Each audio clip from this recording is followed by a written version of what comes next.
An Airbnb bust in the Phoenix area?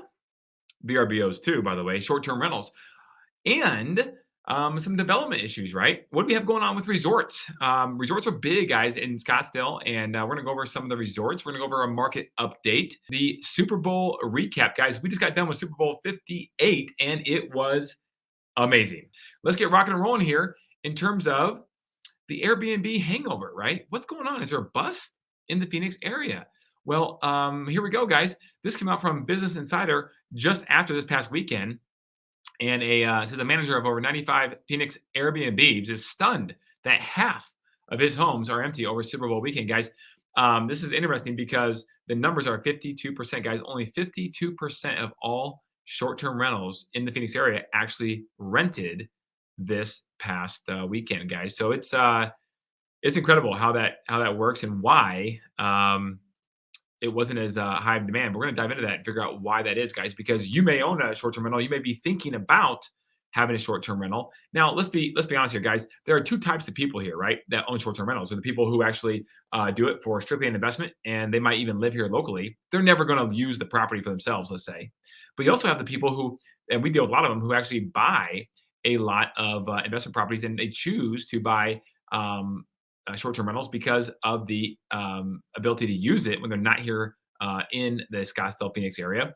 And when they are, they use it, right? It has the furniture, it has the silverware, it has everything they need for them to feel comfortable in their own house, so to speak. But when they're not here because they may only spend 2 weeks, 3 weeks here the entire year, yes, that's right, guys. That happens a lot. There's a lot of people that own a second home that only spend a week to 2 or 3 weeks the entire year in their house. It sits vacant the rest of the year. Or here comes Airbnb and VRBO.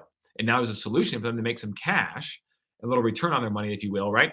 And maybe some upkeep on the property that is done for them since they're not here while they're not using the property. And they make some money. It's a great alternative, right? The sharing economy. It's part of that. So, that all being said, what happened? Because it was a lot lower of a rental rate than it was in 2015, the last time the Super Bowl visited Arizona. So it should have been the busiest weekend in years for Phoenix's Airbnb host, right? And we won't read the whole article. You know how we roll here, right? But it gives a couple examples of people who had their homes up and didn't get leased out. But this is interesting, right? Because it talks about right here, according to AirDNA, by the way, if you don't have AirDNA and you have a short-term rental or thinking about it, you better subscribe and buy the service, guys. Their data is, in my opinion, the best data out there. It is legitimate, right? It will give you forecasted and pro forma information for the property you own or you may be looking to buy and what you can expect for revenue. Right now, the data is lagging. Let's be clear about that right now because there's an oversupply of Airbnbs out there, but it's still the best data out there. So 52% of available Phoenix rentals were booked. That's it. The site found that two recent Super Bowl host cities, LA and Miami, had over 80% of the short-term rentals booked on their game weekends. That is a fumble, according to right here, right? It's interesting. But why is that? What's going on? Well, what they're saying is, by the way, beautiful, right? That stadium looked great for Super Bowl. There's the grounds of the big toaster oven, they call it, where the Cardinals play. And what they talk about is, let me get down here where they talk about it here. So, okay, the last time Phoenix hosted a Super Bowl in 2015, Airbnb hosts in the area collectively earned more than $1.1 million over that weekend. That's incredible, okay? But what they're saying is that a lot of people jumped in. They jumped in last year, A, because rates were low. B, inflation was occurring, so real estate values were increasing. Appreciation was happening at an all-time rate. And so people were jumping in saying, this is a good investment. I can't lose.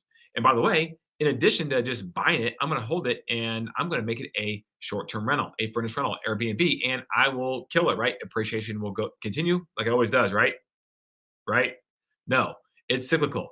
It goes up, it goes down, right? But a lot of people don't think that way. And they think they're going to rent it out. And the Super Bowl is coming in less than a year, let's say. This is 2022. And this is a sound investment. Well, a lot of people thought the same way. Money was cheap, like I said, when you bought it, or excuse me, when you bought the property and got a loan on the property. And so they jumped in head first. And now we have the situation where we have an oversupply of Airbnbs. And that was the reason why the fumble occurred for Phoenix Airbnb homeowners, right? So if you go back over here, share my screen here with you guys, it talks about right here that Phoenix will continue to be a popular vacation spot. Harvey predicted that the Super Bowl disappointment would motivate some owners to sell their short-term rental properties. We'll see some of these people exit, he told Insider. I'm sure of it. And guys, I agree. I do think this is going to cause some people to exit and sell their property that's an Airbnb. Now, if they just bought it last year, they could have some problems on their hands. Why? Because you look at, the Cromford Index, right? Little spoiler alert here. Look at the annual appreciation.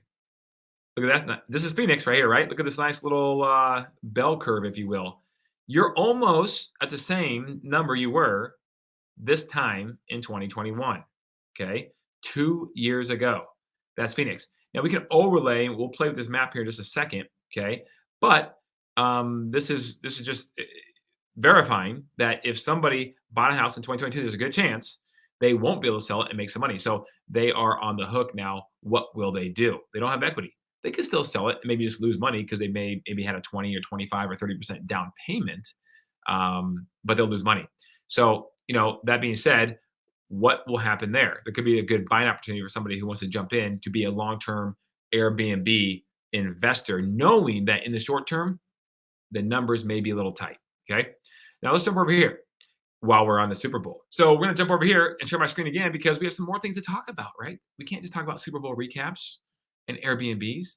We have to talk about other stuff too, right? So here we go. A lot of the stuff ends up being development talk, but it's interesting. We're trying to stick on this, sport theme here, if you will, right, to an extent. But Glendale approves the new lease purchase agreement for Desert Diamond Arena. Okay, guys, this is where the Coyotes. So there's the Cardinal Stadium where the Super Bowl just was, right? Here is the old Phoenix Coyotes NHL team, their stadium right here. And it's now the Desert Diamond Arena next in the whole Westgate area, which has all kinds of shops and bars right here, right? It's a really cool Westgate Entertainment District. But as you go down here, you can see that they just signed a new lease. So this is interesting. And so what's all this mean? $33 million, big numbers, right? But what this all means that City of Glendale saves some more money, which is what they're looking to do the entire time. That's why they would not renew under the terms that Phoenix Coyotes wanted them to renew under. And I don't blame them for saving $140 million. Holy cow. I don't know if I would either, right? But also, what's this being used for primarily are concerts, right? So here you go. Resorts, guys. So we want to talk about everything Phoenix, right? Well, what does that primarily mean? Well, three main things. All things living in Phoenix, real estate, and resorts, because that's kind of what Phoenix and Scottsdale is known for. Resorts, right? The amazing, luxurious resorts, and of course, golf and things that come with it. And of course, coffee. As you guys know, if you watch the channel, we do a lot of reviews on local coffee places, right? So here we go. Scottsdale has a resort that's ranked number two in the entire country, guys. This is huge, okay? So the Phoenician, if you have not heard about it, is the number 2 ranked resort in the entire country. And if you are a local watching this video here and you've never been to a brunch at the Phoenician, you need to go. Outstanding. Absolutely outstanding, guys. So a little tidbit putting you onto that one right now.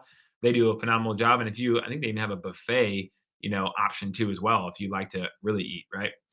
So check that out. But guys, the Phoenician is amazing. That's according to U.S. News, and they ranked 35,000 hotels, and Phoenician number 2. Now, if you look over here, we'll get back to the resorts and we'll break down a lot of these for you guys. So if you want to travel to the Phoenix area, you have a good idea where you may want to stay, right? Because there's some really good options.